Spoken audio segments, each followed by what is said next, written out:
একটা Penney company, যে কোম্পানিটা সামান্য দামে ছিল, কখনো 2 টাকা 3 টাকায় থাকা একটা কোম্পানি, সেই কোম্পানিটা 7 টাকা 8 টাকা থেকে উঠতে উঠতে একটা সময় আমাদেরকে দুর্দান্ত রিটার্ন দিয়ে দিল। এবং এই সময় যখন আমরা দেখেছিলাম 2013, 14, 20, 21, 22, আস্তে আস্তে সেই কোম্পানিটা আমাদের কিন্তু বিরাট মাপের জাম্প হয়ে গেল। একটা সময় দেখা গেল কোম্পানিটা 2 টাকা থাকা কোম্পানিটা 40 টাকা, তারপরে সেই কোম্পানিটা বেড়ে গিয়ে জাম্প করলো, একেবারে 114 চলে গেল। তারপরে কোম্পানিটা আরও ওপরে উঠলো, তারপরে আমরা দেখতে পেলাম এখানে 300-র কাছাকাছি চলে এসছে কোম্পানিটা। তারপরে আরও জাম্প করে করে আজকে এই কোম্পানিটা এখন এই পরিস্থিতিতে দাঁড়িয়ে রয়েছে। 599 কোম্পানিটা কিন্তু চলে গেছে।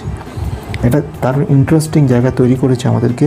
এবং এইখানে সবচেয়ে বড় জায়গাটা তৈরি করে একটা পেনি কোম্পানি, যদি সঠিকভাবে সেই কোম্পানিগুলোতে আমরা অ্যানালিসিস করতে পারি, সঠিকভাবে সেই কোম্পানিগুলোকে দেখতে পারি, সেই সব কোম্পানিতে 2 টাকাতে যদি ইনভেস্ট করা যায়, সেখান থেকে কিন্তু 500 টাকা হওয়া সম্ভব।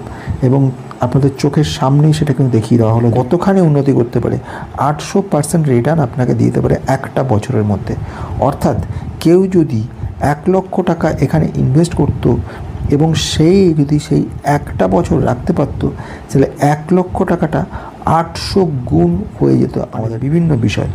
এই মুহূর্তে কোম্পানির ভ্যালুয়েশন যদি দেখি 8.97, ইন্ডাস্ট্রিজ কত রয়েছে 27.6, তার মানে কোম্পানিটা আন্ডার ভ্যালুড। এইটা তো বুঝতে পারলাম। কোম্পানির রিটার্ন ইকুইটি কত 71, রিটার্ন অন ক্যাপিটাল এমপ্লয়েড কত 71, রিটার্ন অন ইকুইটি কত 53%, দুটোই। আর লাস্ট একটা কোয়ার্টারের মধ্যে এত জাম্প করেছে দেখে ওরা সব বিক্রি করে দিয়েছে, বিরাট প্রফিট বুক করে চলে গেছে। কিন্তু এইবারে প্রশ্ন হচ্ছে এইগুলো কাকে ঠেলে গেল? ম্যাক্সিমামটা ঠেলে গেল কিন্তু পাবলিককে। অর্থাৎ পাবলিক মনে করে নিচ্ছে যে এই কোম্পানিটা আমাদেরকে ভবিষ্যতে ভালো করবে, সেই জন্য ওরা কিনে গেল। কারণ কোটা প্রফিটটাই কিন্তু বিজনেসে খেটেছে।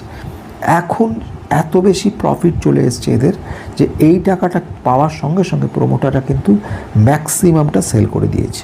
বোঝা গেছে? এবার আসছি নেট ক্যাশ ফ্লো। যথাযথ কোয়ার্টারলি রেজাল্ট দেখলে বুঝতে পারবে যে কোম্পানিটা যখন এত জাম্প করেছে, সেই কোম্পানি অপারেটিং প্রফিট মার্জিন একটা ভয়ঙ্কর পরিস্থিতির মধ্যে ছিল। কি করে কোম্পানি একসময় পজিটিভ ছিল, তারপরে এই সময় দিয়ে পুরো 502% নেগেটিভ হয়ে গেছে। মানে অপারেটিং প্রফিট 6 কোটি টাকা নেগেটিভ, অর্থাৎ আমার সেলস হয়েছে 1 কোটি। আর এই ধরনের কোম্পানিগুলোকে খুঁজে বের করে তাতে ইনভেস্ট করাটা সব থেকে বড় কাজ বলেই মনে করছি। আজকের মতো ভিডিও শেষ হলো। আবার নেক্সট ডে আমরা দেখতে পারবো এই ধরনের আরও অনেকগুলো কোম্পানির কথা নিয়ে। আজকের মতো শেষ।